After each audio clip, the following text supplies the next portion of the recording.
1, 2, 3, 4, 5, let's go!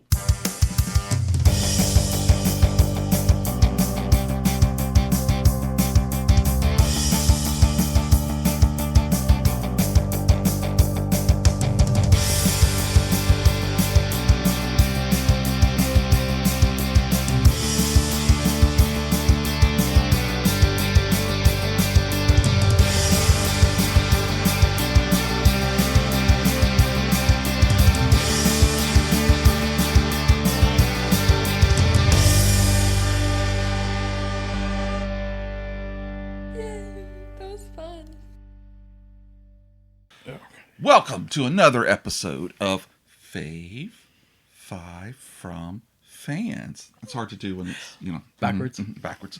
The podcast where what do we do? Do we explore all things favorite? I thought we celebrate. We do. We explore and celebrate all things favorite. I'm your host, Jamie Ray. So look, God, that's right there. Right there. I gotta learn how to do that. You know? Don't look into the camera. Know, right? Look down at your... But then where do I know what it is? Oh. That's what I'm talking about. That'd be confusing.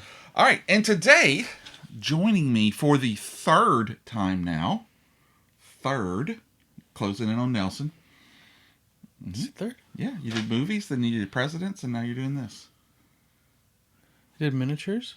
Presidents. This. Yeah. Okay. Yeah. So, there we go. Red Dwarf.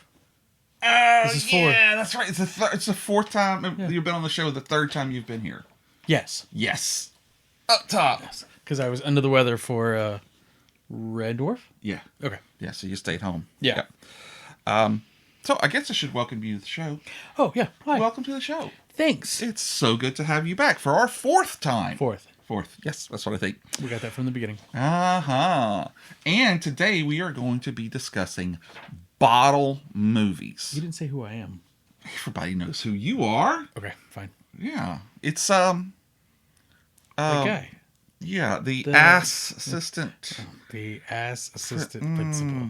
Ass assistant. That's it. Ass That's assistant. it. Future disciplinarian. No. That's no. Okay. All right. Hi, I'm Jeffrey. Hey, Jeffrey. Nice to meet you. I'm Jamie. Since you still didn't introduce me. All right. Let's do this again. Okay. Let's start from the beginning. All for... Yeah. All right. Welcome to Five... Welcome. Doggone it. Welcome to... There you go. Right? All right. Welcome to another episode. Are we really starting over? Yeah, we're really starting over. Yeah.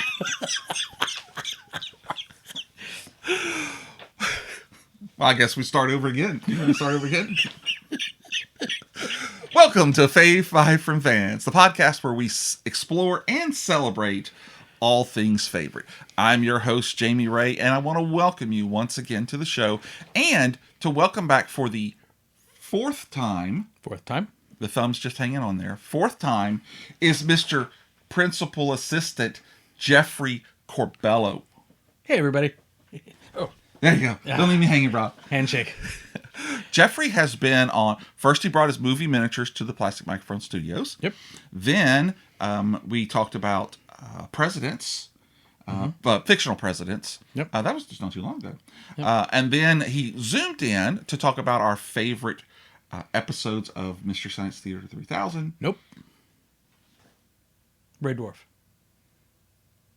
I'm not starting over.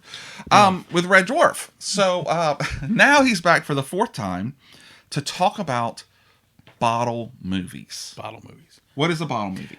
Bottle movies and also bottle episodes for TV shows are basically take place in one location. You didn't choose episodes. I did not. Okay, cool. Just movies. Right, just make sure. TV shows do it a lot to save on budgets. Yes. You know, they're like, Friends. hey, exactly. Yeah. I have a thing for bottle movies. Okay. I have watched a lot of terrible movies because All it was right. like, hey, the whole movie's in this one location. I'm like, well, I'm gonna watch it. So that's been your thing for a while. It has. Okay. Well, I wondered where it came from. And I can't explain it. You don't need to. And again, I've watched a lot of bad movies. I'm like, it might be cool. Yeah. So, as always, I asked you to sit down and make a list of your 5 favorite. Yep. And to make some honorable mentions. Right. Is there anything you want to say before we get started? because you made a heck of a challenge earlier. Did I? Me. Yeah, you threw a gauntlet down. Oh, I think I know what Jamie Ray's number one will be. Okay. But he also told me that I'm wrong. Probably so. So I'm recording the look on your face because before we get started with my list, I do have two things, two caveats that I want to say. Okay. First off, shout out to my friend Dr. Kirk, who told me to watch The Circle, which had Hermione Granger and Forrest Gump in it. Oh. Okay. It all takes place about this guy. He's like a super, conglomerate magnate, whatever. And then she comes to work for him at the tech company, and all this little stuff goes on. Shout out to him, but it didn't make the list. Okay. So I do appreciate it. And for everybody who's sitting around knowing what my number one is going to be, I'm going to say now that I specifically have left The Thing off of my list. That's not. No. Okay. All right. Well, he texted it to me, and I haven't looked at it. I would think everybody thought I would do The Thing, and the reason I didn't do it is because, not that it's not a great movie, as you know, I've talked about it more and more and more times. I just kind of figured everybody would think I would go there. That's fair. And so I just kind of left it off this time, fair. And I picked some other ones. And surprise, surprise, they're not all horror movies either. Nice. Yeah. Okay. So it's gonna be interesting. So the first time I watched The Thing, I put it on, and the first part's a little slow or whatever, yeah. And then except for the dog getting shot out from a helicopter, but yeah, it's slow. And I fell asleep, and I slept through all the terrifying parts, all the screaming and all that, and I woke up right at the end, and my friend was like, "How did you sleep through that?" I was like, a baby. I was tired, baby. So then I had to go watch it again. Awesome. Well, it's a great show. Did you watch the prequel with Elizabeth Master? No, I have not. I would definitely say give it a shot. Okay. You don't, as long as you don't compare them. Okay. It's good, but it is set literally right before the other movie. Yeah. It ends where the thing takes off, and they do a good job of having the feel of it. Nice. But anyway, watch it. It's good. I probably don't need to watch The Thing again, anyways. Yeah. Well, you can watch that one first and then watch The Thing, even though they're both called The Thing. Which is, I hate that. I don't like that at all. Yeah. Okay, so as we always do, right, we're going to start off with our honorable mentions. And what is an honorable mention, you may be asking, unless you're one of the 23 people now, 23 listeners that I have, which, I'm getting there, man. I'm peaked. So an honorable mention is something that was just, we couldn't get into our 5 favorites. But we still needed an opportunity to talk about it. Whether that's good or bad. Right. It could also be a movie that is so unforgettable that you wanted to talk about it. And so honorable mentions are the spaces to do that. Yep. I have asked Jeffrey, and he tells me he has 2 honorable mentions. I kind of have a third. Of course you do. But I'm going to do it at the end because... Of course you are. No. I can do it now. The reason is it doesn't really fit the theme. Okay. But it kind of did, and I want to talk about the movie so that people go, "Hey, I'm going to go check that out," but it doesn't fit the theme. Okay. So right before we do your penultimate choice. All right. Yeah. We'll talk about we'll it stop then. and do that. Okay, perfect. Sounds that good. works. All right. So why don't you go ahead, give us your 2 honorable mentions. All right, and I printed all my stuff out, and I left it on my printer at work, so it's why... safe at work. Right. That's why I'm looking at my phone, not because I'm playing Candy Crush. Okay, so my first movie is Devil, written by M. Night Shyamalan. Okay, that was on my long list, actually. Okay. Where they're all in the... In the elevator. Yeah. Okay. I like M. Night Shyamalan. I've watched almost all of his movies. Okay. I don't think I watched the Avatar one. Yeah. It was an M. Night movie. It was set in one location. I was like, this is Jeffrey's movie. Right. Great. And I enjoyed it until they got to the end and they just over-explained the entire you don't movie. have to do that. And I'm like, if you would have ended it about 10 minutes earlier... Right. And, the spoilers, the old lady pops up and it was like, oh my God, what is going on? And then if you would have just rolled credits, It'd have been fine. I'd have been fine. Yeah. But they kept dropping hints throughout the whole thing and just talking about it too much. Okay. It wasn't, it being the old lady was a surprise, but what it was not a surprise. It's like, yeah, Em, we knew this. Yeah. Oh, and then you're going to tell us what it is again? Right. Thank you for underlining that for us. Right. Yeah. He's a huge fan of the show. So then I apologize. No. Sorry. He appreciates the constructive criticism. So I'm sure we're going to see it on his next movie. He'll definitely put that listen into to the mix. this guy. Mm-hmm. Right. So I would have been totally into it. They talked about it too much at the end. They ruined the ending. It does have a great movie logo though, where the V is the down button in red. Yes. Yeah. Yeah, that was clever. Yeah. I did like that one. I always bring a fun fact. Oh, they're always fun too. I don't have one for this. I read the IMDb, the trivia, and all this. I could not find one that was worthy of your show. That is not fun. Okay, but I'll give you a fun fact. Tell me. I just recently watched an Italian giallo style movie that basically was, I can't remember the name of it now. I hate to do that. It's on Amazon though, I'm almost positive. Where Are you going to put it like right here? Oh yeah, I will. Okay. I'm like that good. But in it, there's this, of course, this big building. All right, and the architect has died / killed. You don't know which. Okay. So his wife is coming to finish the project, and all the investors are showing up and stuff, and the building starts having these horrible accidents, a lot of which occur in the elevator. And they have 3 elevators, three doors in it. And so it made me wonder if M. Night had watched this movie and go, I could do better. Right. And I'll explain it too.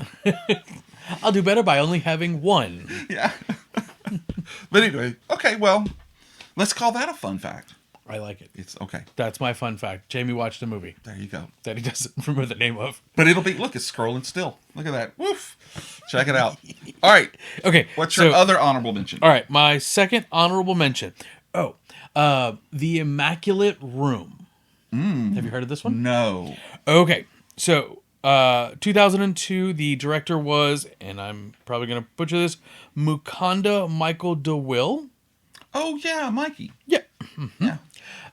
So the premise of this movie is that a couple is put into a domed room. Oh, and they have to stay in there for a month? For 50 days 50 and win days. $5 million. Okay. I know the movie. I haven't watched it. Okay. And it is a blank room. There's nothing Right. there. Like, the walls are curved, so you don't even have corners. Everything is white. Lights are always on? There are always some lights. Okay. Like there's like sleep time and they dim. The bathroom, only one person can go in at a time, and there's not much in there. Yeah. The bed is super bare. Okay. I loved this movie. Okay. But it's an honorable mention. Hold on. So, also in the thing, That's a great movie, though. Oh yes. In the premise of the story, Okay. they can request an item to entertain them with. Okay. But it costs them money. All right. So they get $5 million, and the first item they're like, "Hey, we'll give you something, Yahtzee or Monopoly. Right. But it's going to cost you $50,000 from your winnings." Oh, okay. And the guy, after a few days, he's super bored. He's like, all right. And he gets a green crayon. For $50,000. For $50,000. They have no idea what the item is. Oh, okay. So he loves it. He's drawing all over the place. Great. It lasts a while. He gets bored again. Mm-hmm. And he's like, hey, I need something else. They're like, all right, cool. The next prize is $1 million. Or some large chunk of. Yeah. And he's like, I'm going to do it. I can't do this. Okay. And the second thing to entertain them is a beautiful naked woman. Oh. And you can imagine. For how much? I'm sorry, please go ahead. You can imagine the drama that brings when another person shows up. So she stays there. Oh, she stays. Oh, okay. Not going to spoil everything. Yeah. She stays there for a while. They eat her, don't they? This is not the thing. So the reason, like I said, I love the movie. The reason is an honorable mention. Okay. Once again, the ending was a bit of a letdown. I like that. Right. I'm sorry for you. Oh, it's okay. Yeah. I got other movies that I enjoyed better, so I'm happy. Awesome. And are we supposed to look at each other or at the screen and look at them? I just keep looking at your toys on your shelf. Yeah, I know. That's some cool stuff here. By the way, did I show you my Logan's Run gun that my new Run friend? gun? Yeah, it's a movie called Logan's Run from the 70s, and it's the Sandman's gun, and you go, and it puts them to sleep forever. Like the kid from The Sandlot. Forever. You remember that one? No, I've seen that movie, but I'm not a big American baseball player. I don't like baseball either, but love The Sandlot. Okay, well, there you So, yes, the ending is a kind of a letdown, and that's why it's the honorable mention. All right. Here you go. I'm good with that. That's my 2. Hey. So, I also have 2. Wonderful. Okay, and I have written something about them. Oh, my. First up is 2024's Abigail. Okay? This is a horror film with a nice little twist. Okay. When a group of wannabe criminals snatch petite ballerina Abigail, the 12-year-old daughter of a powerful underworld figure, they think they have an easy payday of $50 million. All they have to do is to watch the tiny dancer overnight, get it, tiny dancer, in a safe house. But it's far from safe as they find themselves trapped in a locked-down, isolated mansion as their numbers start to dwindle one by one. To their growing horror, they realize they are not dealing with an ordinary little girl. Gotcha. Locked inside with a force they can't comprehend, the captors are in for a night they'll never forget and maybe not survive.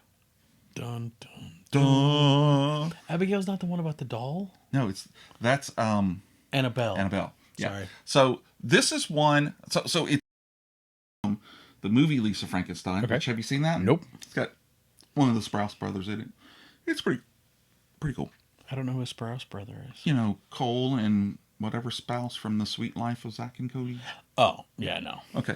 And she's also Casey Lane's grown-up daughter in Quantumania, the Ant-Man and the Wasp movie. Okay. Yeah. Cool. Yeah. So, as well as someone who Jeff knows as Moff Gideon from The Mandalorian. Yes. Giancarlo Esposito. Love that guy. He's so cool. And he's super nice, too. I know. I've met him before. Yeah. Yeah, I met him in Shreveport, I think. I didn't get anything signed, but I went up in and I was like, man, you're awesome, dude. Yeah. He was like, yeah. I think that's how it went. Something like that. Yeah, something He's like that. you too, Jamie Ray. That's it. You're the podcast sensation, Jamie Ray, aren't you? I was like, yes. Please don't tell people. Shh, I don't want to be signing stuff all day. But this is a fun movie. And like I said, 98% of the movie takes place in the house. So Giancarlo is the guy who has kind of orchestrated everything. So they pick, right up. She's, Abigail is practicing at the ballet by herself. You can tell that they're ultra rich. And they end up kidnapping her and go straight to this house. And it's an old, though not really dilapidated, mansion. Okay. And all they got to do is stay there until the morning, and then he's going to pay the ransom. Does the dad know that Abigail's... No, he knows he's missing, because they've called in a ransom. No, but does he know that Abigail's supernatural? Well, okay. You gotta wait. Right. You gotta wait. I gotta watch it. All right. Then Giancarlo locks it all down and leaves. And they've kept the little girl sedated, so they think. And then something starts to happen. Yeah. And you realize Abigail, and it's a 2024 movie, but if you've seen even the poster, you know she ends up being a vampire. Oh. And a very spry vampire at that. Neato. Yes. But the movie has a lot of twists and turns, a lot of blood. If you don't like blood, don't watch this movie. Got it. He is a vampire. And Giancarlo shows up again at the end with a twist role. So I watched it on the airplane going to SDCC. And I've been wanting to see it, and I just never got around to it. So I downloaded it and watched it on my tablet on the flight, and I loved it. Nice. It was so great. Very cool. So it is definitely a bottle movie. It takes place most of it in the mansion. All right. Cool. My second movie is another horror film. Surprise, surprise. Okay. Called Ready or Not. Okay. This dark satire featuring the talented Samara Weaving and the delightfully twisted Andy McDowell, of all people. Okay. Okay. Sure. It takes the concept of class struggle to a whole new level. Okay. New bride Grace, while meeting with the family, very, very wealthy family of her new husband, is invited to fulfill the family tradition. The empire was built on a gaming company. So they have to go in this room, and there's a kind of a box, and you push the box, and it spits out a card with which game you're going to play. Okay. And the card is Ready or Not, basically hide and seek. Oh, okay. And then they tell her that you have to stay hidden from us until the sun comes up. Okay? Oh. And then they pass out weapons. And I'm talking about the parents, the new husband who knew all along that this was a possibility. Some people, they tell the stories of, oh, we had to play jacks, or we had to play like one of their board games. But Ready or Not means that they have to kill you if they find you. And she, of course, is literally in her wedding gown. That's how right after it happens. So the night wears on with her hiding and trying to find allies and finding out that there's probably no allies. The reason this is on the list, okay, there are probably better films out there. This had a surprise ending that I in no way, shape, or form expected. Nice. Okay? And so when it ends, I'm like, I want more. And Samara Weaving's incredible in this. You know, she's got just that touch of innocence, but then when she gets peeved off, you know, she really turns it up. I would tell you definitely to reach out, and if this sounds interesting to you, find it and watch it, because it is a fun movie. It takes so many, like, wait, they're doing what? You know, and then there's like the old aunt, you know, who you find out later, you know, she knows a lot about this game. You know? Nice. Okay. So anyway, so check it out. It is 2020, Ready or Not. All right. Interesting. Yeah. So now that we've gotten all of those out of the way, those we are just mentioning. Right. Now we are ready to uncork our lists. Okay. Because it's a bottle movie. Uncork. Yeah. And give me your number 5. Okay. So my number 5 is a 2012 movie by Todd Berger called It's a Disaster. Okay.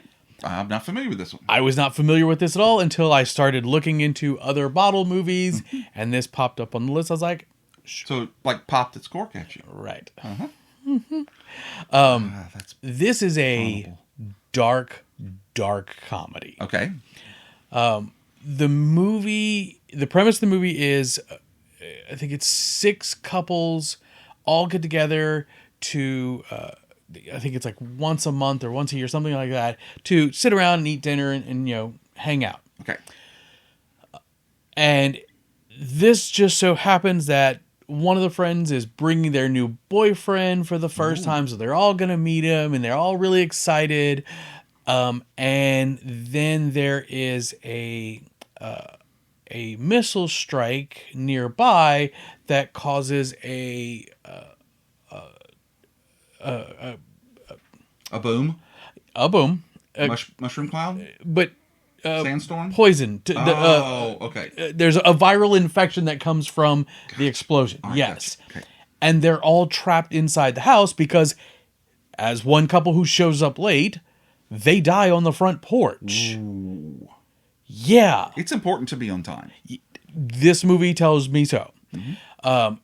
And it, like, there's so much drama, and it's, these people are kind of not the best people in the world. They also all represent different deadly sins. Oh, cool. Which, So there's 7 couples? there were 6 couples, but one of the guys, since he's the new one, I think is kind of the 7th. Okay. Yeah. Okay. It's dark, and there's lots of talk of suicide, and there's talk of like conspiracy theories, and there's religion and all this other stuff. But I laughed and laughed at these. You are sick. I kind of am. Yeah, it's funny, and it's worth a watch. I don't want to spoil too much because it sounds like it. It would a lot of the jokes, you don't want to spoil jokes because those are but yeah, it's, if you like dark comedies, and the whole thing takes place inside these people's house. Yeah. There's a few exterior shots, and that's it.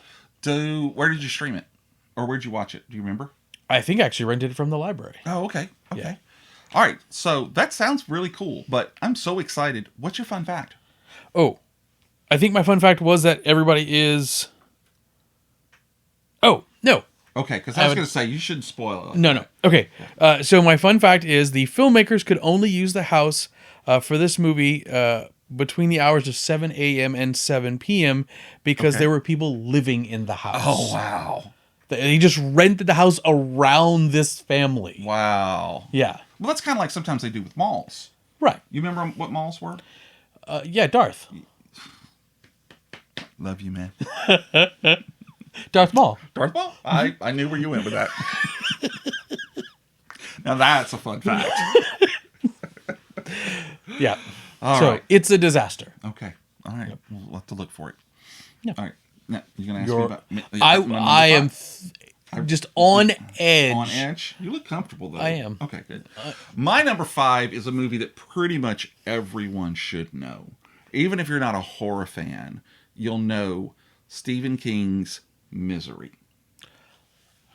Okay? Is that what you thought was my number 1? Oh, cool. Renowned author Paul Sheldon is heading home from his secluded Colorado retreat, where he just finished the newest masterpiece, When Disaster Strikes. Dun, dun, dun. Amid a sudden blizzard, Paul's Mustang careens off the road, leaving him critically injured with 2 broken legs. But fear not, for he is rescued by none other than Annie Wilkes. Annie, get your gun. A former nurse and Paul's number 1 fan. I mean, how lucky is he, right? Little does Paul know, Annie is not just a devoted admirer, but she's also a complete lunatic. Dated a few like that. Annie takes Paul to her isolated mountain home without a word to anyone. As he recovers, he soon realizes the extent of Annie's obsession with his work. Everything's going fine until she discovers that Paul has killed off her favorite character named Misery in his series. She goes nuts, tears the book up, and makes him rewrite the whole thing. It comes to a shattering conclusion at the end. Well done. Thank you. And it is a film not to be missed. Right. Okay. 100% agree. All right. Good. That scene. And you know the scene.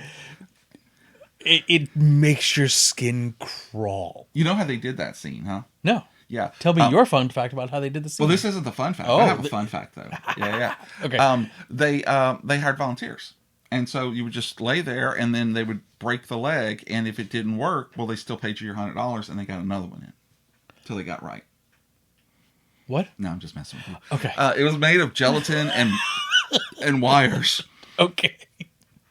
And she really did hit it with a sledgehammer, but not a real sledgehammer. Yeah. To make it... So, Gotcha. You know what that's called? What's called? The process to which she did. Hobbling? Hobbling. That's right. That's right. Okay, so fun fact. Okay. this was a somewhat autobiographical story about Steve. Yeah, that too. Okay. It's sad because Stephen King was at one time writing a book, and he ended up losing a key on the keyboard of his book. So that's what happens to Paul. But so he kind of wrote that in, and he felt like he was trapped while writing this other book. Oh, okay. So it's kind of autobiographical. Gotcha. What's the other book? Yeah. I don't remember, but okay. I could make something up real quick. It was Carrie. Oh, nice. Yeah, that makes sense. Oh, yeah. So it made a lot of sense. And dollars. Yeah. Shout out to Scout Green, who loves this movie and used to watch it with her grandmother. And it was the only horror movie she had ever watched with her. But she even had a VHS, I believe. It was either a VHS, maybe later a DVD. But as you see, I've got a VHS right down there. You got plenty of them. I have plenty of them. Mm-hmm. Yeah. Well, hopefully it's going to protect me in the event of Fallout. Not Fallout Boy, but like... What, the VHS are going to protect you? Yeah. Why? Because they're VHS. Oh. Yeah. I mean, look, they've survived this long. They'll give us proper shielding. Sure. So. Sure. All right. We are now at your number 4. Number 4. Okay. God, I hope that was the right page. Yes. Right. Okay. You've seen this movie. Okay. I assume. The Muppet movie. You have seen that, but that's not the movie. Oh, okay. This is 1954. This is definitely the oldest movie that is on my list. Mm-hmm. You know what it is already? You go ahead and say it. This is an Alfred Hitchcock movie. Mm-hmm. Now you know what it is? Mm-hmm. This is Rear Window. Mm-hmm. So in college, my buddy Jason was a film major. He had me sit down and watch this movie, and I was like, "Oh, God. Wow!" Yeah. And the story's good, but it was the filming of this movie and how they pulled this off. Yeah, and probably more impressively, how they pulled it off back then without the CG and all this other stuff to be able to do actually that. Doing the things choreographed for them to. Oh yeah, yes. And Tippi Hedren, not Tippi Hedren. What was it? Kim Novak? God, I don't know. Hitchcock had so many beautiful blondes in his movies. It was Grace Kelly. There you go. Grace Kelly. Yeah. Right. Yeah. So many. Yeah.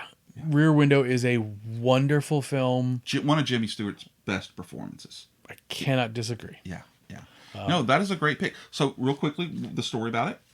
Oh, I don't remember his name, but Jimmy Stewart is in a wheelchair because with a broken leg. Correct. And he from skiing, I think. I could not tell you. I recently watched it, but I don't remember. Okay. He is just sitting in his apartment, and he is watching the people in the next apartment over, and that's how he spends the whole building. Yes. Yeah. And they built that whole building for the movie. He is just watching through his binoculars what's going on with all these other people. You sure? No. Okay. And he believes that a murder has happened. Right in front of his eyes. Right. And there's nothing he can do about it because he cannot leave, so he uses his girlfriend? I think she was his girlfriend. Okay. Yeah. He also uses his nurse, and they go across, and they're exploring. And the whole, part of the suspense is, a lot of the times, as the viewer, you are where Jimmy Stewart is, right, and you are watching what they're doing over there. And there's no cell phones or walkie-talkies. Right. He's like... And he's trying to signal, and you can, as the viewer, you can see, oh my gosh, that guy's coming, and she's here, but you can't do anything as a viewer, and Jimmy Stewart can't do anything either. As the viewee. And it's oddly an intense movie. Yes. Because there's no scare, jumps and all, but you feel this anxiousness. Yes. Because you're like, you can't do anything, and he can't do anything, and they're about to get caught, or this is about to happen, and yeah, that's a good one. That's a good one. And like I said, Stewart's performance is amazing in this movie. I'm going to try something. I think we should both look at the monitor instead of each other. Okay. Let's see how that goes. Because I can see your pretty face.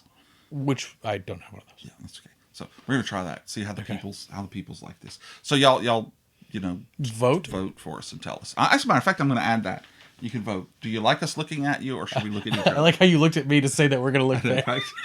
All right, so we're looking. Okay, so we're looking straight ahead. We're Now, am am I looking at me or am I looking at you? How about you look just at the camera? Oh, Okay. Or right underneath the. Yeah, let's see. Look at that. you see where the sign is? Mm-hmm. Yeah. Yeah, that's good. Let's too. do that. Okay. All right, good. Great. So that's a great movie. But do you have a fun fact? I do. And it's not because they built the movie, because that you've already laid that Right. fact on us. Right. Where is okay? So my fun fact: while shooting, Alfred Hitchcock worked in. I wrote down the name. Oh. Jimmy Stewart's character's name is Jeff. Oh. Okay. I should have remembered that. Alfred Hitchcock worked in the apartment. Oh, really? The actors and actresses in other apartments wore flesh-colored earpieces so that they could be radioed the direction. So he directed from Jimmy Stewart's Jeff's awesome spot, Yeah. making it more making it more accurate. Yeah, because they're looking at Jeff, even though Hitchcock is behind him, Right. basically. So he did not go over there. That is fun. Isn't that fun? That's a fun fact. Yeah, I that's like really that awesome. fun fact. Good job. High up. All right. Oh. So that was my number 4. Okay. So I should give you my number 4. Okay. It is also a Jimmy Stewart movie. Okay. It is also a Hitchcock film. I hope it's not the one that another one. Is it Rope? It is Rope. I love Rope. This Okay. movie falls into at least 3 categories. It's one of my favorite Jimmy Stewart movies. Okay. It's obviously one of my favorite bottle movies. And it's also one of my favorite extended shot movies. Yes. Because I'm going to go ahead and give you my fun fact now. Okay. The film is shot in one continuous shot. Okay. With a couple of breaks. Right. But by and large, it is long, sweeping cuts. Right. Okay. Love those. I know. And part of it is because it was based on an original screenplay and not a book. So he tried to keep, not screenplay, script. Okay. Okay. So basically, this Hitchcock thriller was based on a play of the same name written by Patrick Hamilton, which was inspired by the real-life Leopold and Loeb murders. Oh. Did you know that? I didn't. Yeah. All right. So in the movie, Brandon and Philip, 2 young men sharing a chic New York City apartment, believes themselves to be intellectually superior to their friend David. And in a shocking turn of it, it's shocking. And with cold determination, they strangle David with said rope and hide his body in an old chest. But part of the rope gets accidentally left out. Okay? Okay. So what do they decide to do instead of laying low? Hell no. They toss a tablecloth across it and they throw a party. Yep. Oh my God. And one of the people that shows up is Rupert, played by Jimmy Stewart, who was their old school teacher, which is funny because you look at these guys and they don't look that far apart. So they are basically talking about that it's Stewart who came up with the idea that the intellectually superior, it's okay to kill the people who are lesser or dumber than you. And so they're basically saying, this is your fault. You not it's all hypothetical. Yeah. But as they goad him and go further and further into it, he starts to figure out, well, wait a minute, where is David? This is supposed to be his party. His fiance's here. His dad's here. Where's David? And then eventually he figures it out, and it ends looking at the piece of rope coming out and in credits. Actually, not in credits because they do it in the beginning, but there you go. Hold on. Bless you. Thank you. What do you think of that? I also watched Rope recently. I thought it was a great premise. It was well acted. The long continuous shots. I almost thought about. Love them. Yeah. Okay. It is a credit to the actors, to the directors, to everybody involved to be like, hey, we're going to do this one shot and it's going to last 15 minutes. Yeah. And if anybody messes it up, we're doing the whole thing all over again. Right. It is super. For Alfred Hitchcock. Right. I just didn't enjoy it that much. And that's okay. Yeah. It's okay. Because this is my Fave Five from Fans. Right. And this is my Fave Five from Fans. There you go. One of the reasons that you didn't enjoy it is... I don't No have... reason? It just didn't tickle you funny bone. Again, it was not bad in any way. Mm-hmm. It was a little boring to me. Okay. I One of guess the that would be reasons- the only thing I could really complain about. One of the reasons I love it is because it is like a play. Okay. And watching it... Now, I go with Lily... And I'll say we go and watch Lily perform in musicals Right. all the time. They're great. I love them, especially when she's acting. Sure. But there's something about a dramatic play that really speaks to me. And I've only seen a couple. And watching this, I was like, oh, God, I would love to see this happen in front of me in real life. And the way that it's filmed kind of makes you feel like it's real life. So that's one of the reasons that it... Was it boring? I don't know that I'd call it that, because it's on a very deep intellectual, moral, type of level.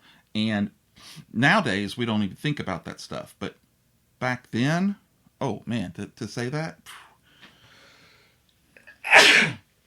Bless you. I'm allergic to you, I think. I can leave. So again, I could see why. Is it exciting? No, not so much. Is it thrilling? Somewhat. Is it messed up? Yeah. With no blood, Yeah. So Indeed. yeah. Yeah. So anyway, all right. Well, now let's hear what your number 3 is. Okay. Where are we at?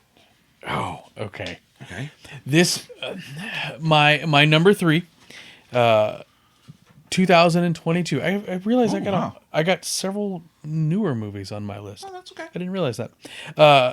Directed by Mel Eslem. Okay. This movie is called Biosphere. Oh, wait.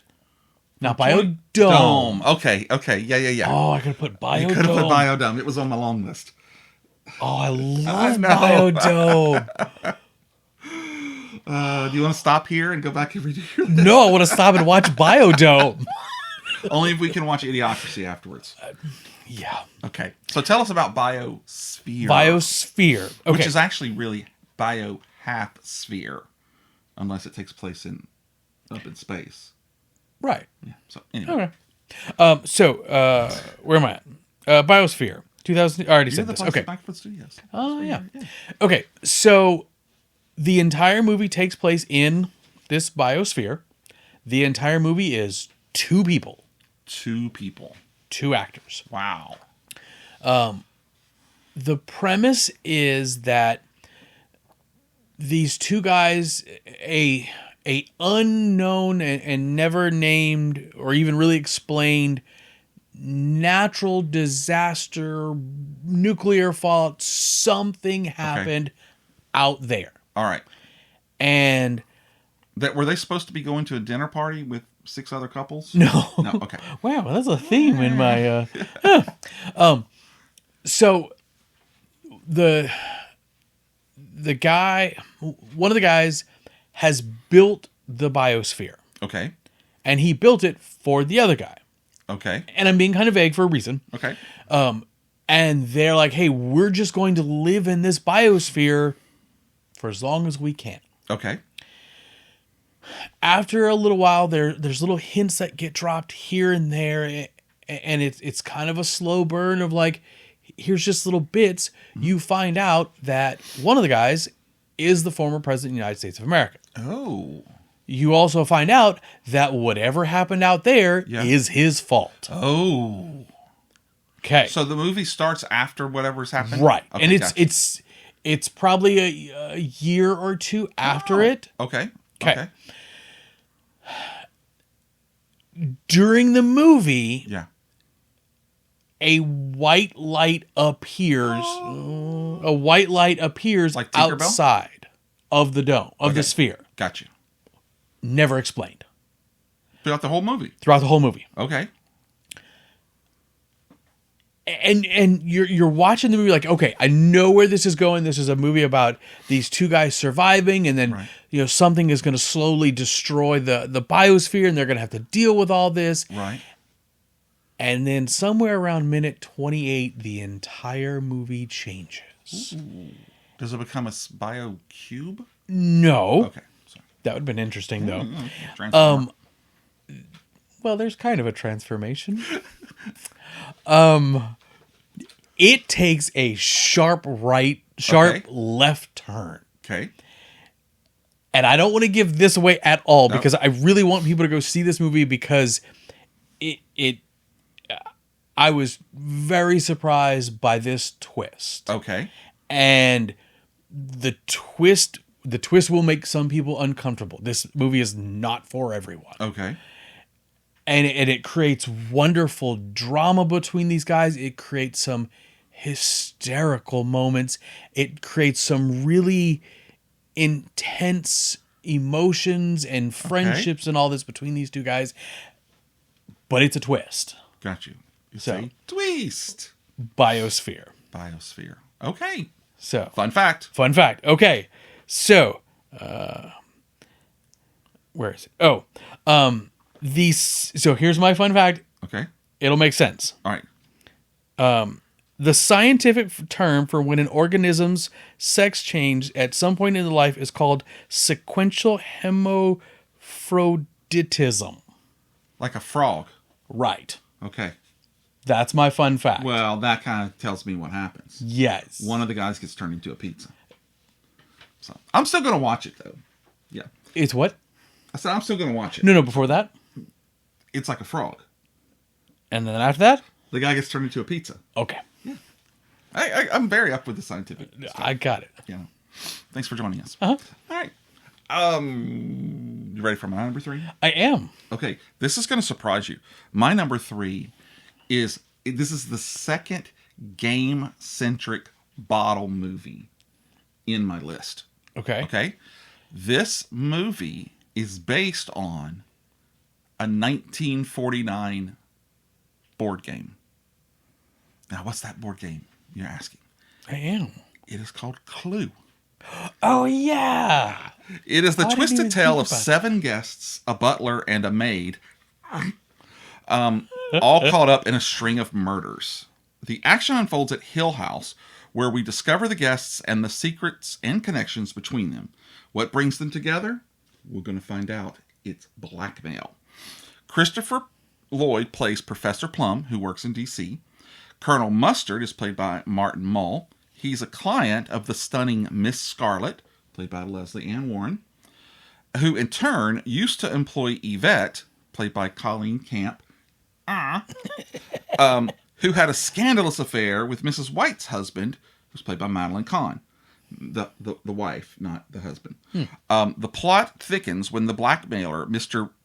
Boddy, B-O-D-D-Y, okay, shows up and hands each of the guests a weapon and instructs them to kill the butler, Wadsworth, who is played by Tim Curry.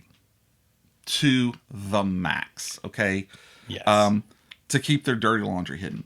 Throw in the antics of Mrs. Peacock, who's played by Eileen Brennan, and Mr. Green, who's played by Michael McKean, and you've got a tangled web of murder, deceit, and laughter. And Jane Weedland of the Go-Go's shows up to deliver a singing telegram. I didn't realize that's who that was. Yes, that's who that was. Neato. Okay, you want me to go straight to the fun fact? You want to talk about it? Let's talk about it. Okay. You've seen it? Oh, yeah. You've played the game? Yes. Yes. Okay. What are your thoughts? It's great. Mm-hmm. The movie and the game. Yes, both. Right. Did you know it was originally invented in? I don't think I wrote it down. It was in Europe. Oh, maybe in France. Finland. It was called Cluo, and then it came to America and they called it Clue. Gotcha. Yeah. And the original game was actually full size, and they would give you like a real, noose and a real. No, not really. That'd have been big box. So I'm guessing a real gun. Yeah. I'm guessing you did not see this movie in theaters. I don't think so. Yeah, probably saw it in VHS. or Probably. yeah, Orly. I love it. Again, it is one of Tim Curry's just phenomenal roles. Right. Especially at the end when he's basically solving to tell you who did what and Yes. where, and he runs around, the house and all of this And he's stuff. like almost screaming Yes. his line. Yes. Yes. A perfect example of a bottle movie. Everything except like the credit rolls at the end is inside the mansion. There's secret doors, hidden passageways, revolving walls, but yet it's all still takes place in there. And it does play up the game. Oh, yeah. Because this person does get killed in the study with a candlestick. Yep. I love it. It's a lot of fun. And it's just one of my favorite bottle movies. And I didn't even think to put that on my list. And I like the movie. I like the game. Didn't even think about it as a. I tried to be a little. I didn't want to go all horror. Right. And so I definitely wanted to make room for this one. And I'll tell you, one of the reasons I made room for it was because of my fun fact. Okay. You ready for it? Okay. This movie that you could go and see in the theaters, all right? If you went to a theater in Akron, Ohio, you would see this person kill this person with this one. But if you went and saw it in San Bernardino, California, you could see ending B, which was a completely different ending. Mm-hmm. And if you went to see it in Lafayette, Louisiana, that's where we are, you would see... we're in the Plastic Microphone Studios, remember? That's located in the spooky swamps of... yeah.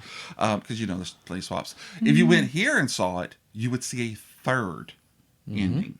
But if you stream it on, I think it's on Amazon, or if you have the DVD, you also get to see all three. Yep. So I thought that was fun, especially for the time, that you could actually go to different theaters and see different endings. I thought, what a great idea, So, yeah, that was fun. I like that. I remember watching a VHS like, wait, what do you mean? There's a different ending? What? Okay. Did you realize that they did it at the theater? Later on in life, I did. Somebody explained. Oh, that's neat. Because it's nothing to see it on DVDs and the special menu now. But back then, I thought that was cool. So, you know what else is cool? The fact that this had 3 honorable mentions. This is my number 3rd honorable mention, and it had 3 endings. And I did not do that on purpose. Oh, yeah. I would say that I did. No, that's just how good I am. Just happened. You just that's it. Somewhere back in the gray matter, just like, hey, do this, Jamie. Yeah, that's it. Nice. So we're going to stop and talk about all that is Jeffrey. So, as we discussed before, you are now an assistant principal. Correct. You're moving on up to the side. What side? I didn't know what side the school was on. But how are you liking that? It's a challenge. Yeah. There's... If it was easy, everybody would do it. Right. It's a lot of work. But I'm still enjoying it. Like I've told other people, I still think I made the right choice by taking this job. That's what's important. It has filled in a lot of what I was missing in my previous job. The ability to steal office supplies. Shh. I'm down. Shh, the principal watches. Oh, come on. He's number 23. Really? Wow. Actually, I told him about your podcast today. Does she want to come on? Did you tell her I already did a principals? No. Yeah, I did one already. With an ex-principal. Nice. Yeah. Hey, Liz. No, it's a sense of community. My other job, I was a traveling teacher. I never really had my own space or my own community. This is definitely providing it. Cool. Yeah. So I'm enjoying that. Still heavy in the 501st? I am. You're the commanding officer of Louisiana. Wow. Up high. Right. I'm proud of you, man. Thank you. So you can tell Nelson and Michael what to do. And Chelsea. And Chelsea. Yeah, who hasn't If come on she the show ever yet. comes on the show. She is. I've already made my list. So she's coming. Gotcha. I'll track her down and you want to list it? I'm sorry, you go ahead. So Nelson and Michael are on my command staff. We work together. I don't know if I can say this. Elections are in February, and with this new job, there's no way I can continue being CO and doing all of that and this job. So when elections come around, I will not be up for re-election. Yeah, but that's okay because we've got really good people. I purposely wanted to cross train all of command staff to do multiple things. That's smart. Yeah. Yeah. So yeah. Well, awesome. Well, I'm glad that it's doing. Yeah. So it's doing. It'll take a lot off of my plate, and it'll be a smart thing for me to do. Cool. Yeah. Well, I like it. Yeah. So by the time you're watching this, it's already 2025. Heck, the elections might have even happened by that time if it's in February. Right. For sure, what will have happened was the new year. Right. And we are super looking forward to 2025. I'm ready. I know we already talked about a couple of other lists that we're probably going to do. At least one. We'll talk about that at the end. As we get closer. Okay. And I have a couple of things that are going to start happening with the show. I've got some really exciting first-time guests. I've got an author. I've got a director.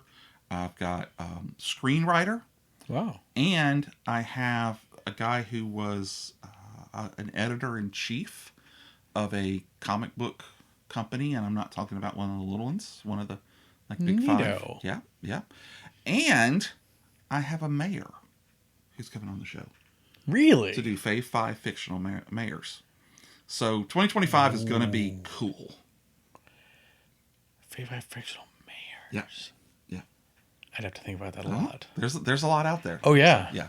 That one will actually be recorded at AOC, is the current plan. Nice. Yeah, because they have a really nice studio. Yeah. And they don't have the stuff behind them like I have here. Right. So, you're just going to bring all this stuff. stuff. And I got to class it up. Yeah, exactly. Nice. What I'm doing.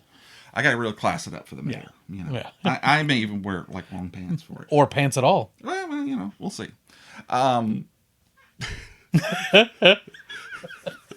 Yeah. So I do want to give a shout out to two of my very good friends. Okay.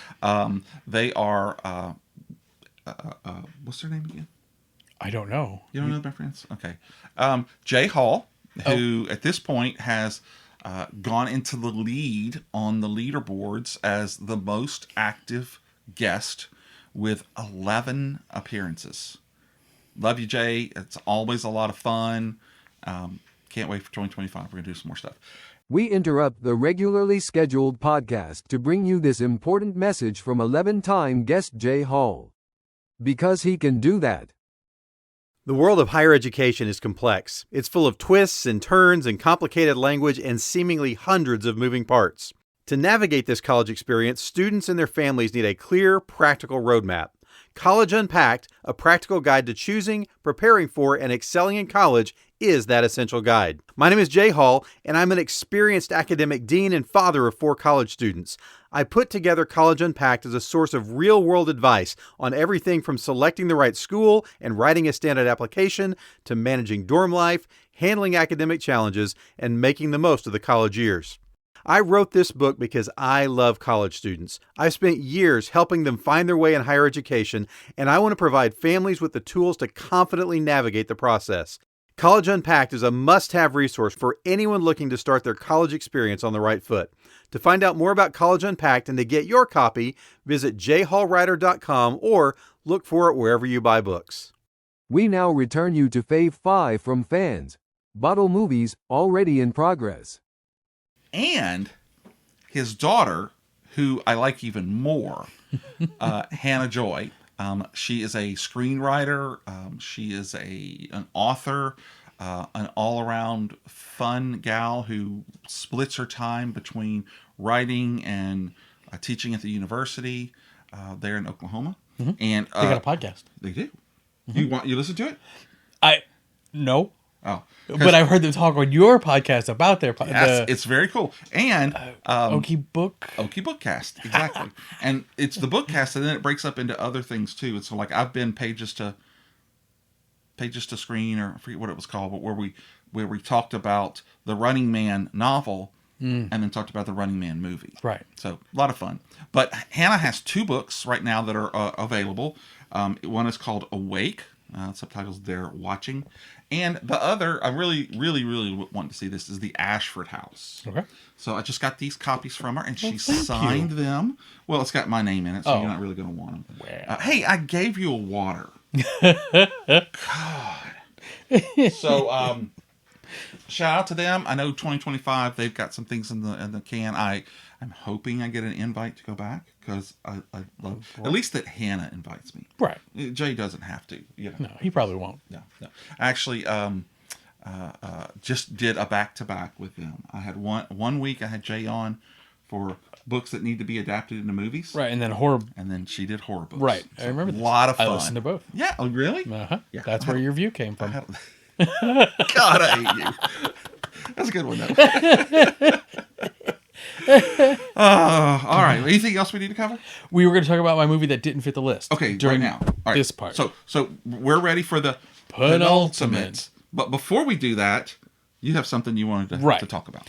Okay, so the movie is Room, not The Room with Yeah. What's his face? Yeah. Tommy something. Wiseau. You're Okay, a Wiseau. The Room is a fantastic movie. It is Okay. full of intense drama. All right. The premise is that a mother and her child have been kidnapped Okay. and have been isolated basically in a small shed Okay. for years. Years. Yes. Wow. Okay. The kid was born in the shed. Wow. You can imagine the trauma that happens with all this no kind kidding. of stuff.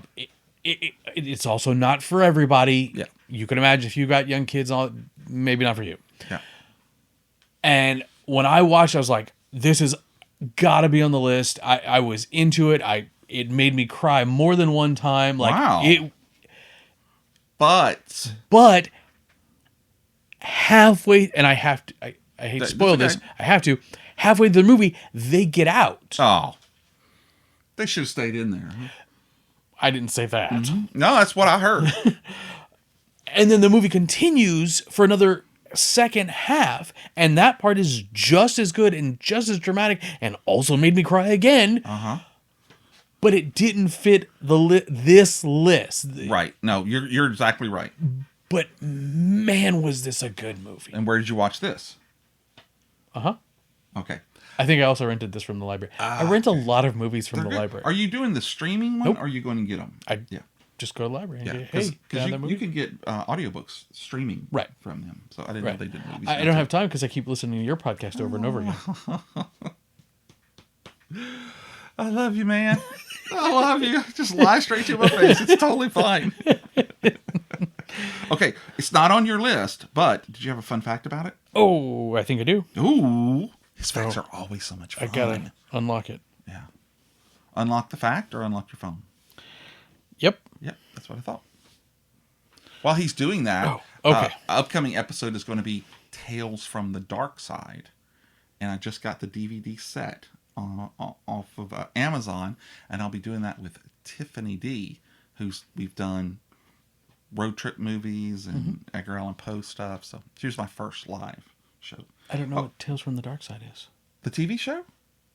I'll show it to you when we're done. It was kind of like, did you ever see Monsters? I don't think so. Okay, you've seen Tales from the Crypt. Right. Okay, so they're basically the same style of. Oh, okay. Their anthologies every week was a different everything. Neato. So yeah, it's pretty cool. All right. So Okay, so it's kind of long. So That's I have okay. to read. This is my fun. Jamie. okay, it's passed. So my fun fact: Brie If I had a Larson. nickel for every time somebody said that to me. Sorry. Okay, I'll have to edit that out. No, you won't. Yeah, because I would be broke. Anyway, please go right ahead. Brie Larson, who plays the mom. Yeah. I should have mentioned that from the beginning.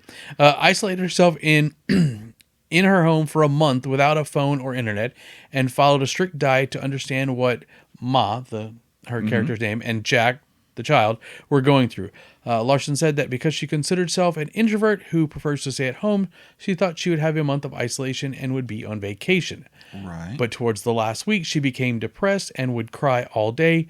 She got out of the depression. Brie Larson later chose more commercial projects like King Kong Skull Island. Like, she went through serious depression doing this for a month. Right. And this movie is at least 6 years that she's trapped in this shed. Wow. I'm sure they say it, but I don't remember it. Yeah. But yeah. I'm guessing that when she trapped herself in that whole house for a month, she didn't have any mirrors. Why? Because if she freaking looked in the mirror and saw that she was Brie Larson, she'd be happy again. Oh, yeah. I'd be happy if I was Brie Larson. I'd be happy if I looked up and through a Saw frame Brie that was Larson? Yeah. Yeah. Even if it was two-way glass. Right. What?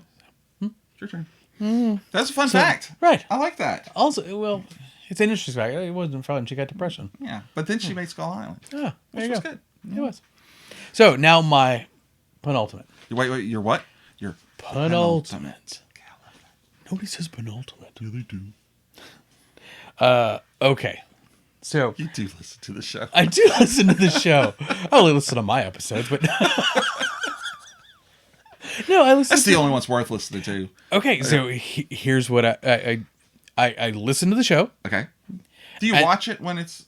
I sure do. You do? There are even times just for you, I'll play it. Like when I'm at work, I'll play it and it'll just sit like on another screen and play. Oh, it keeps the kids out. And Yeah, I get and then that. once it's done, I play it again to get you more views. God, now I wish I had gotten you a Christmas present. I thought this was the Christmas present. Well, I am a present. See, 23 people out there. But anyway. So okay. Now I'm actually a little depressed. So now it's like, Why? oh, well, Jeff's like 12 of those. Oh. Maybe. No, I'm just kidding. I appreciate it. You're welcome. I do. Red Okay. Dog Terrain. Yay. I just put out a new video. Well, I don't know when this is coming out, but... This is coming out probably in February. Oh. Oh, no, it won't come out in February. It'll come out in March. Because I'm going to announce it right here before you do number 2. February 2025 is going to be the month of love. All 4 episodes will be about love. I'm not on any of those, right? You could be. Oh. Because I love you. You know, you said you hate me and you love me. Hey, I'm fickle, okay? This episode, I've heard both. Yes. You never know where you stand. Okay, do you have a penultimate or what? I do. If you'd stop talking for a minute. You're making me sweat. Okay, so I think I lied. No, this is my second oldest movie. Okay. 1957. Okay. Oh, I know what movie this is. Nice. Yes, I do. Okay, then we can go on to yours. Okay. So no. Can I say it and see if I'm right? Absolutely. Wait Until Dark? No. What? Really? Let's wait until dark. Oh God, no. Never mind. You go ahead. Is that your number 2? No, but I think it's also from 1957. Oh, I don't know what wait I till don't know. dark is. Okay, we'll talk about it later. Okay, cool. You go with your number 2. All right. This movie I saw, I believe in high school. My social studies teacher's like, hey, we're going to watch this movie. Yes, and you and 12 other people are going to watch it. 11. 11. That's true. Right. Yeah. Well, you're not angry, so Right. it would be 12. So this is, as Jamie is hinting at, 12. Alluding. I am alluding. Alluding. 12 Angry Men. Yes. This is a masterpiece in filmmaking. Chef's kiss. The premise of the movie is the movie starts as 12 jurors are put into their 12 male jurors. 12 male jurors, all white as well too, are put into the holding area. Yeah. They have just listened to an entire trial about a murder case. Yeah. And it's these 12 men deciding the fate of a young man accused of murder. Right. And at the beginning of the movie, 11 of the 12 are saying he's guilty. 1 does not. Yes. That's where the movie starts. And it's intense. Yeah. It is capturing of the human spirit and the personalities. Oh, and the vast personalities. Right. And how people can change and why they change and how people are affected and what has affected them throughout their lives. It is. So last summer when I was working at the school board, board, I was doing all sorts of data entry stuff, and I put this movie on, and I stopped working because I was just like, seeing a theme developing here. But let me guess, it was a vacation day, right? No. You don't work for them anyway anymore. So. No, I still do. It's the Yeah, same that's true. school. But like, I just stopped working and just watched this movie. It sucks you in. It does. And I've seen this movie plenty of times and still just got sucked right on it. Is Jack Klugman I could one not of the tell people? you. Okay, I have to go back and look to see. So there's a few people where you're like, that's a familiar guy. So Do you remember the director? I don't remember it, Was it? but I have it. Sidney Lumet. Lumet. Okay, that's not who I was thinking. But yes, that was also on my short list. Yeah. We recently did with TGN and another friend of mine, David Hayes. We did an episode of Fave Five Murder She Wrote episodes. Right. And there is a 12 Angry Men episode where, and this is great because it's more recent, so it's updated with people of different colors, nationalities, genders. They're all in there. And the same exact thing pretty much happens is they come back right after the trial, and she votes no, and everybody else is voting yes, pretty much. And so you have to go through that. Now, in this movie, help me remember, is it all just dialogue, or are there flashbacks of what they think happened? It is all dialogue. Okay. So I'm mixing that because in the Murder She Wrote, they show what they think happened. So it's kind of cool because they show it 2 or 3 different times as the discussions progress to figuring out what exactly happened. Whole thing is there's about 2 minutes where they're in the restroom. Otherwise, it's just in that In one the restroom? room. Yeah. Okay. But the restroom that's connected to where they're all sitting. Oh, okay. But yeah, otherwise the whole thing is in this one room. Wow. Okay. Yeah. No, that's a great pick. Like I said, I didn't rewatch it recently, but right away it was on my list. Yeah. When I started making this, my number 1 and number 2 were immediate. Hey, this is one that number 2. My second and first choice were immediate picks. Yeah. That's a great pick, man. Yeah. I have nothing, no disparaging remarks whatsoever. Well, I'll try to come up with some by the end of the show. Right. But good job. Right. So fun fact? I have a fact, and then I have my fun fact. Oh, okay. So this is one of only 3 black and white movies that I own. Really? What are the other 2? So 12 Angry Men, Clerks, Yeah. 7 Samurai. Oh, is it the Criterion 7 Samurai? That's a good edition. Oh, it's I so watched it once. Checked it out of the library. Nice. There you go. I'm starting to get a few Criterions over there. They have 50% off sales at Barnes & Noble, so I'll watch for it. Okay. Fun fact? My fun fact. All but 3 minutes of the film was shot inside the bare and confining 16-foot by 24-foot room. Wow. The whole movie. The man cave's only 12 by 24. Not the studio. The man cave outside. Oh, I haven't been in the man cave. I'll take you out there. Gotcha. I may never come back, but... Well, my shed is a 10 by 20, so it's slightly bigger than that. Yeah, we get the idea. It's close to that. That is confining for 12 guys and a big table. A big table and also a filming crew. Yeah, that's true. Yeah. Wow. And keep in mind, like, the camera moves enough to where, like, it was a solid room because you see at one point all of the walls. So they were all in there with a big table and a film crew. Wow. Yeah. Wow. Yeah. That's amazing. Well, I'm going to get you a black and white movie one day just to round it off to 4. Okay. Works that out. We could do we could do Fave 5. I was so close. almost I did. didn't didn't have to pee on there. You almost I didn't have to pee. Yeah, the number 2 though. Black and white. Have you done I have not. Fave 5 black and white movies? have not. I don't have too many of those. Text and that I to just me. I just told you the top 3 because that's the And only you ones still said top. Dang it! I told you the Fave 3 because that's the only ones I own. But you've seen more black and white. Yes. Okay. Right. All right, cool. Like Rope. Yeah. There you It's go. a great one. It is. So how about and your... Godzilla -1 minus color?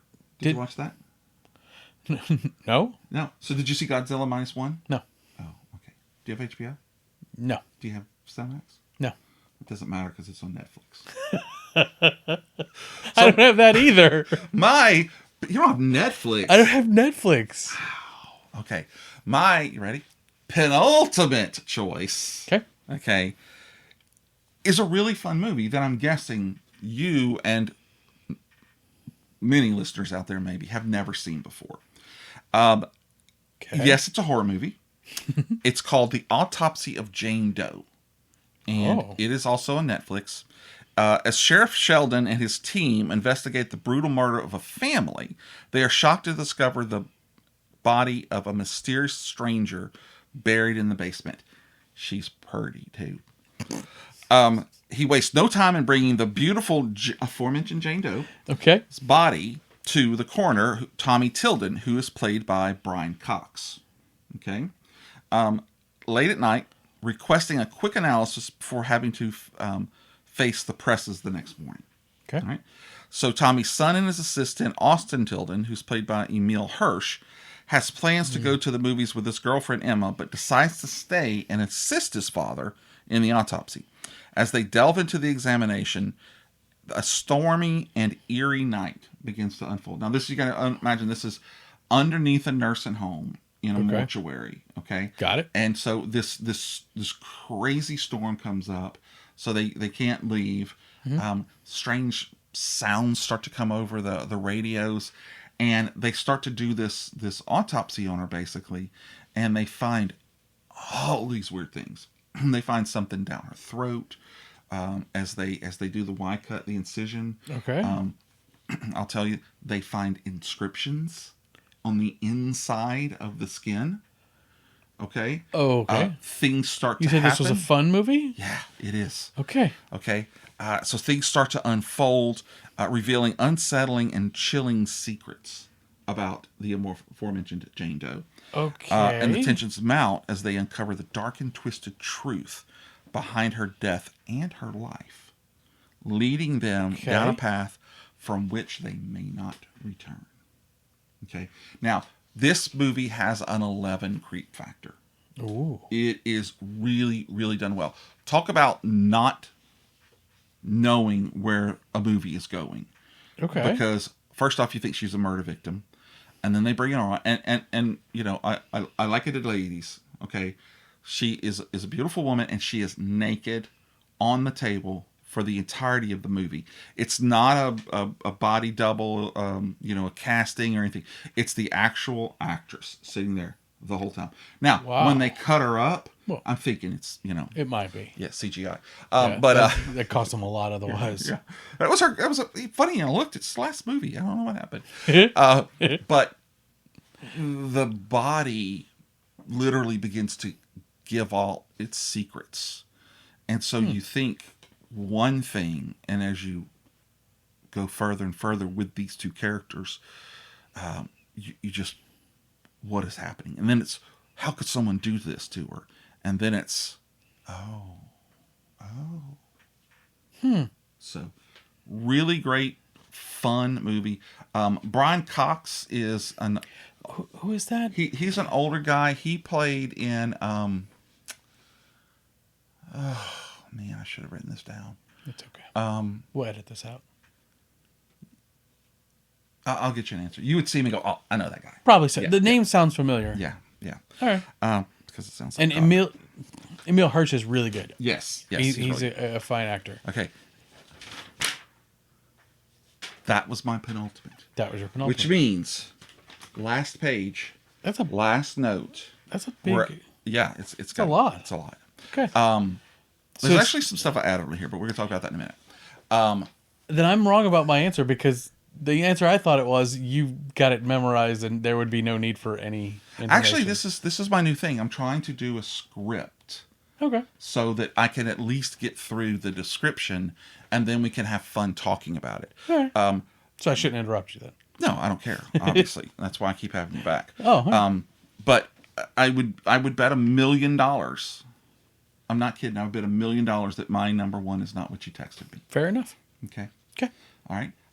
So are we ready to hear what your I'm favorite ready. bottle movie of all time?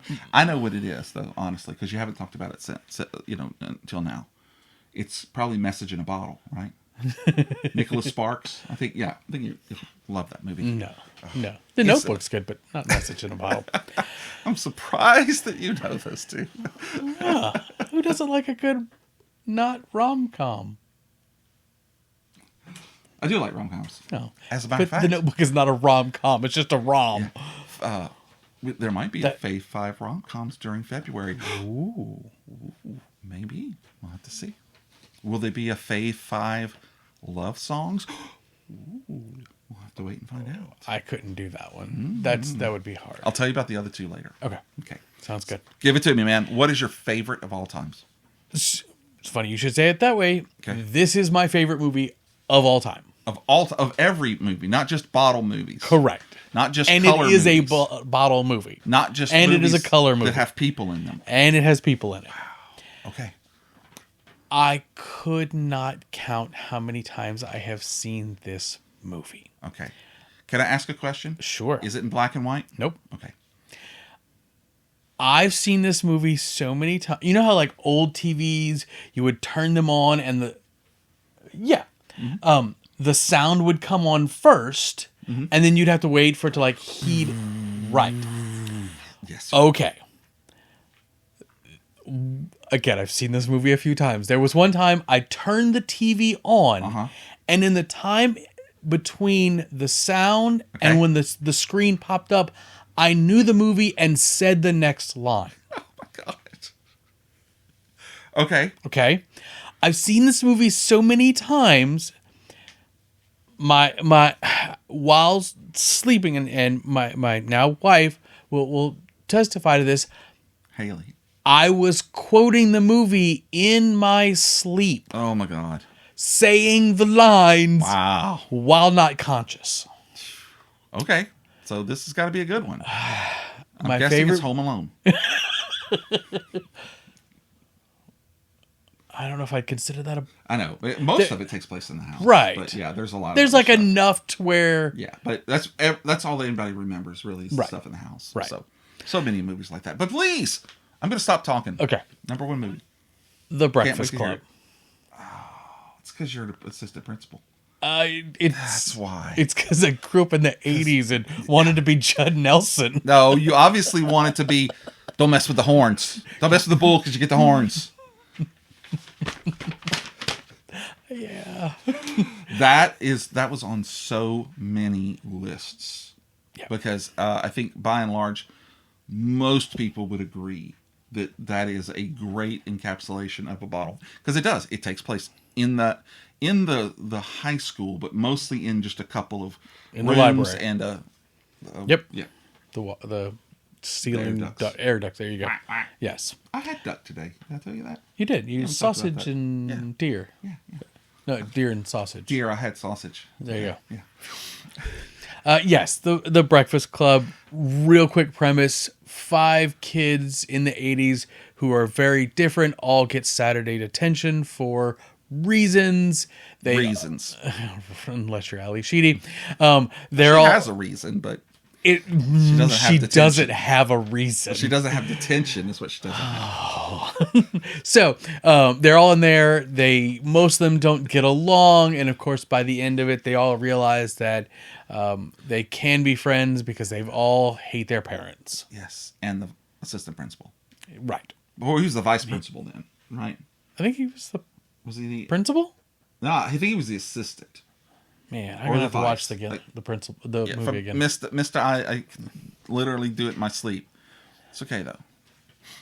See, now I'm watching the whole movie in my head real quick. See if it says assistant. Or The only vice reason or I say principal. that is because the assistant as you would know, the vice principal, when you had to be the disciplinarian, you Yeah. got the crap jobs, Right. and the principal would go home. So I'm thinking he was a vice or assistant. Well, while you do your number one, I'm gonna just run through the entire movie. Okay, And see if I can do Sounds it. good. Right. Oh, you want my fun fact? Yes. So speaking of the air ducts, Uh huh. right? Right. So at one point in the movie, Judd Nelson gets quarantined from the rest of the group. Yep. He climbs through the ceiling. He falls down through the ceiling. Blah, blah, blah. Anyways, in the movie, he starts telling a joke. Yes. A naked woman walks into a bar with a 12-foot salami under one arm and a duck under the other one. Quack, quack. I And wonder if that's why he was telling that joke, because he was in the ducks. again, I'm watching the whole movie in my head. See if I get it right. And the bartender says, I guess you're not going to be needing a drink. The naked blonde says, and that's when he falls through the ceiling. Okay. The John Hughes, the writer and director, never wrote the end of the joke. Fine. Okay. And will never write one because he said that so many people have come to him with anything better than he could ever write. He's just like, yeah, whatever they said. That what they said. Right. Wow. And, he's not writing anything right now anyway. Probably not. Yeah. So, I wonder why. I don't know. That is a fun fact. That's my fun fact. Yeah, I thought you were going to tell me the punchline to the No, joke. there is no punchline. Yeah, I know. I didn't know that. That is fun. Yeah. So, right. that is my list. Okay, so would you like to announce what you think my favorite movie is? I think and do you have $1 million to give to me? if I had $1 million... What's the song? If I had $1 million... No, I don't. Okay. Pesos? No. No, okay. It's only like $17. I thought your number one was going to be Rec/Quarantine. Okay. That is actually, it got so close. As a matter of fact, I was going to talk about it in a little bit. Okay. Because I have a list of movies that were on my list, but I didn't want to talk about them in case you talked about them. Okay. I love Rec. Okay. Yeah, I know. And it is a great example of a bottle movie. There's a lot of scenes, even though it's in an apartment complex. There's a bunch of different setups. Okay. And so I was trying to make this list very strict and try to keep it on a smaller scale. It's one of the reasons Alien isn't on my list. It is a bottle movie in space, for sure. No, the Alien takes place just on that ship. Okay. But then you start thinking about it. The ship's huge. It's huge. It's another reason why Silent Running is not on this list. Excellent movie, takes place in space. Right. I don't even think you see anybody else. You just see Mo, Larry, and Curly and Bruce Dern. Not Bruce Dern. Laura Dern? No, Bruce Dern. That's right. But anyway, it is Scare Me. Never heard of it. Have you? Never heard of it. Okay. Imagine this. Let's do it. Two strangers, both authors, Okay. share spine-chilling stories during a power outage in a remote Catskills snow-covered cabin. Okay. Okay? Cool. The vastly popular Fanny, who is played by Aya Cash, who is Stormfront from The Boys. Oh. Okay. Okay. And the not-so-great writer, Fred, who is the writer, the director, and the actor Josh Rubin. He also directed Werewolves Within with the girl from the AT&T commercials, Mila. Lily, yeah. They try to one-up each other because they're both horror writers. Okay. But again, she is tremendously famous. Like, when they say her name, people go, oh, you're the one who wrote that book. Never talk about the book, but, Yeah. So they're basically trying to outstory each other, and they're acting out their stories. Okay. Oh, neat. In this cabin. Right. And really, it's basically one big room because you've got a place to eat over here. You've got the fireplace. You've got a nook. So that's really, really encapsulates them. There's a little bit at the beginning where they're walking on the street. That's when they meet each other. And then later on, when the power goes, she comes over there because she knows he has the stuff. But anyway, they sit there and the stories get scarier and scarier, and the dialogue and the acting get more and more, and they're adding these sounds into it. And so as you're watching it, you're like, oh man, this is like really, really good. Okay. And there's pizza. Oh. So the tension builds as their stories begin to materialize before their eyes, and then the moment of truth arrives. Fred must face his deepest fear head on. That he's not as good a writer as the other girl? That's a very good guess. It's a very good guess. And she's not the other girl because he's the girl, the other person, the woman, the female. Right. Okay. Okay. Sorry. Again, this one I stumbled across. Okay. Okay. I have probably watched it 4 times since then. When did you watch this the first time?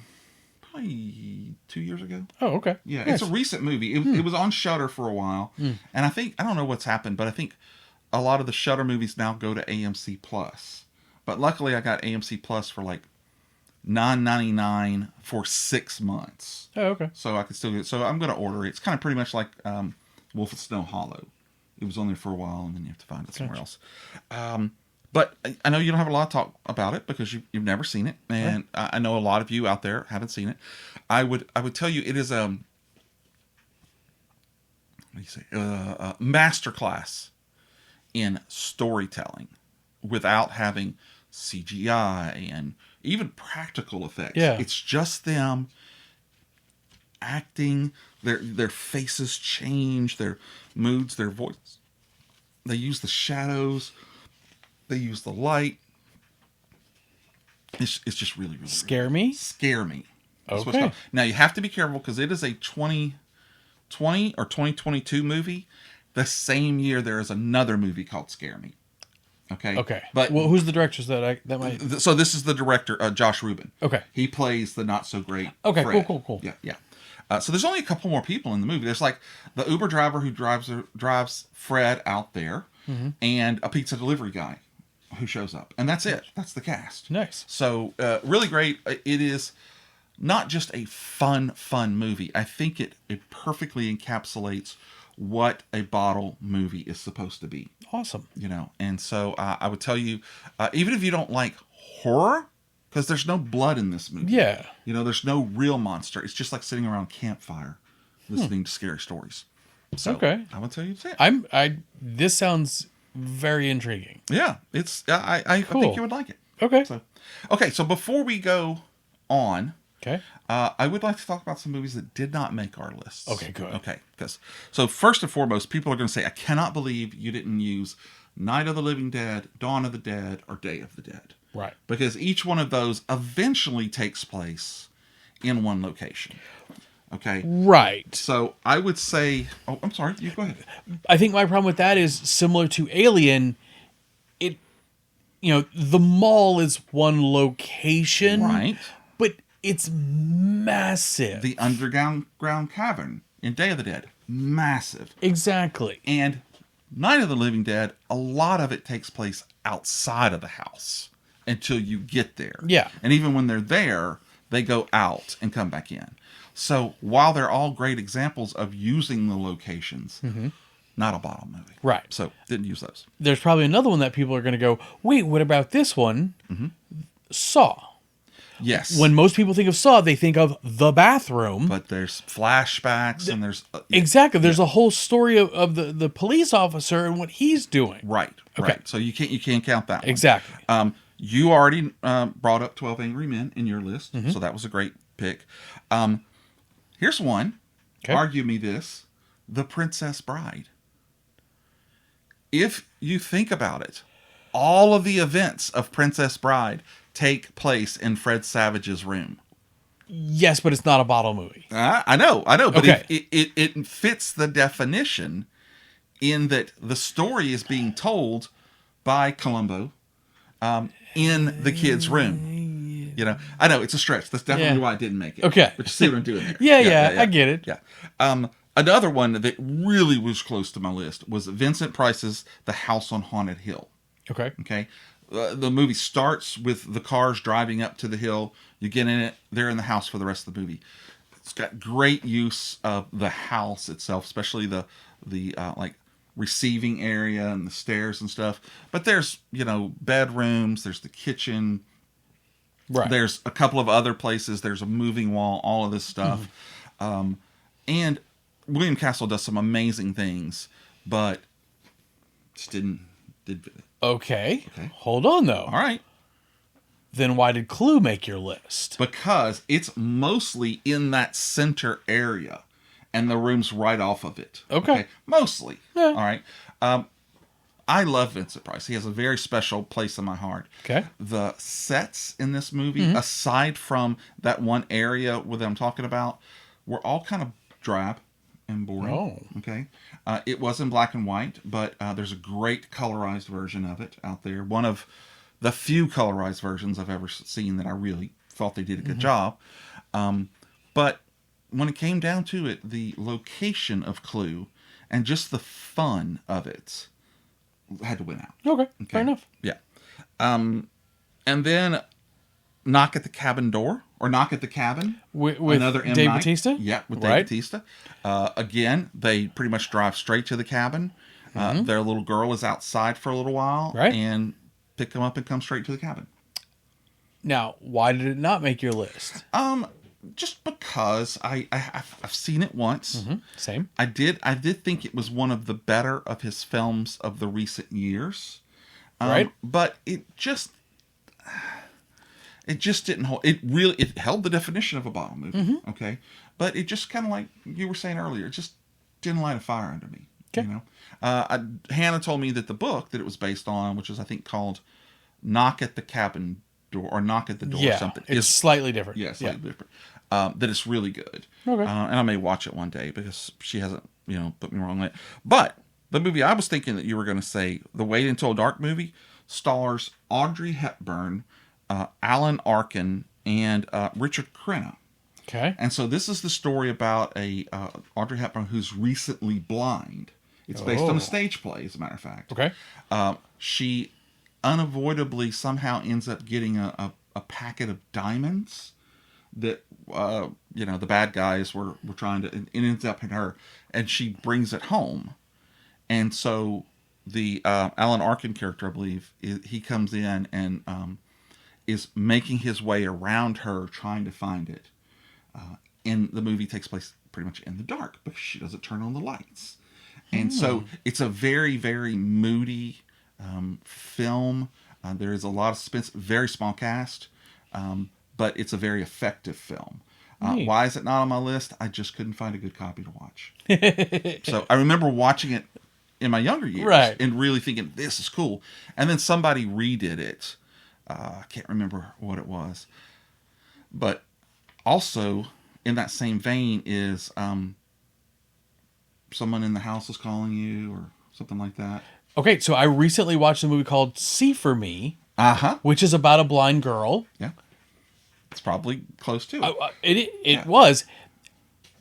I watched it because of this episode, and it didn't make my list because it just got a little silly. Oh, like okay. This is far from silly. Yeah, There's a straight razor in this. Sorry, the storyline and how it held together was a little wishy-washy. A little contrived, maybe. Yeah. And then just last night, and working an episode up called that's going to be out at the end of 2024, called Best Favorite Horror of 2024 that I'm doing with Mark Sino, who is a Bram Stoker nominated editor and writer. Nice. He's got some really great stuff over at October Nights Press if you're looking for a good horror read. Or playing a game. He's got a new game out. Very cool stuff. Did I tell you I met him? Yeah, you did. Oh. I thought that was cool. Y'all were both at a con, right? Yeah. Yeah. Was it STC? Yeah. STCC? Yeah. Yep. He told me that. Yeah. But anyway, I watched a movie the other night called Arcadia or Arcadian with Nicolas Cage. I tried to watch it. Yeah. I stuck through it. Okay. Oh, and? When you get to the monsters, they are unlike any creature I've ever seen before. Okay. They have jaws that ratchet like a machine gun, and it's very creepy. But again, reasons not in there. A lot of stuff takes place in the house because they lock up at night. Yeah. But there's also stuff at they another kind of house gets lost and wanders off. And then it falls into a ravine and stuff. Right. So it didn't fit it. It's not also going to make my list, but I really enjoyed it because it was great to see him not all he didn't lose his crap even once in this movie. And the relationship with the two boys, it's a post-apocalyptic world. And so you find out later on, supposedly the story is these monsters were created by the pollution that kind of brought the end of things together. And so this is this is the Earth taking back. Yeah. So at the end, they end up, and I'll ruin it for you in case you never see it. They end up forming a giant monster donut and chase after. And it's on fire, too, by the way. Chasing after 3 people in a cart. So, Awesome. I mean, it is. It's awesome. Great. You know? So, Another Nicolas Cage movie that I watched because of this. Sympathy for the Devil. oh, okay. I haven't seen that one. Nicolas Cage gets in a car with a guy, has him at gunpoint, makes him drive off. They spend half the movie just in the car. Okay. And then there's drama between them, and then they go into a diner, and that's where the rest of the movie finishes. It's like, well, there There's goes 2 locations. Two locations, Yeah. yes. Yeah. And I watched that because I started watching Arcadia, Oh. and there was a commercial for that on there. Okay. And you're So- like, yeah, this looks much better. Right. Yeah. See, there's so many other movies that you could pick. Poseidon Adventure. It Right. takes place. Of course, it's a ship, so there's plenty of sets. Right. The airplane movies. The airport movies. 75, 77, 79. Those take place mostly inside the aircraft. But 75 is like a drama. I mean, it's a soap opera. There's stuff going on in offices and down on the plane and all that stuff. Yeah. But again, I think that we both had very solid lists, and I'm happy with our choices. I liked them. I appreciate you making the list. And we didn't have I know any it was hard. matches. Well, that's just because we're awesome. Yeah. I think last time we had a whole bunch of matches, and this time it was like, nope, Yeah. nope. Well, and you owe me $1 million. So there we go. I don't think that's true. Yeah, it is. I don't think that's true. Well, folks, that concludes the countdown of our favorite bottle movies. Your favorite and mine. I'd like to thank Jeff for taking the time to compile your list. Mm-hmm. I know it was tough, and I know you have a lot going on. So I do appreciate you taking the time, set it aside. And Happy to be here. Just for the people. Yeah. I did it for you, not the people. You're so sweet. And I also want to thank you out there in the podcast universe. We are thrilled that you joined us for this episode of Fave Five From Fans, and we hope you had a fantastic time. You see? No, I got it. Okay. If you enjoyed the podcast, we would really appreciate and love the fact if you would go and give us a 5-star review, 5 on your favorite podcast app. You can also go Facebook. You can go to Twitter. You can go to X. You can go to Blue Sky. You can see us on YouTube. Just tell people about us, and hopefully we'll gain a bigger audience, and people can find out about all this goofy fun that we have here. And I've been saying this a lot lately, and I do mean it. If you stuck through the episode and you didn't like it, and that's perfectly fine. It is. But if you didn't like it, leave us a good review anyway. Just put 5 stars and put great and move on. I feel that the karmic implications that you might have would fall directly on me. So I'm ready to. You can see I've got big shoulders. I can burden that. So there you go. Thanks for being a part of our journey. Please connect with us to make the community podcast universe bigger and brighter and just more interaction. If you like the show, if you have an idea and you want to be on the show, reach out to us. You can leave me a tip if you want to.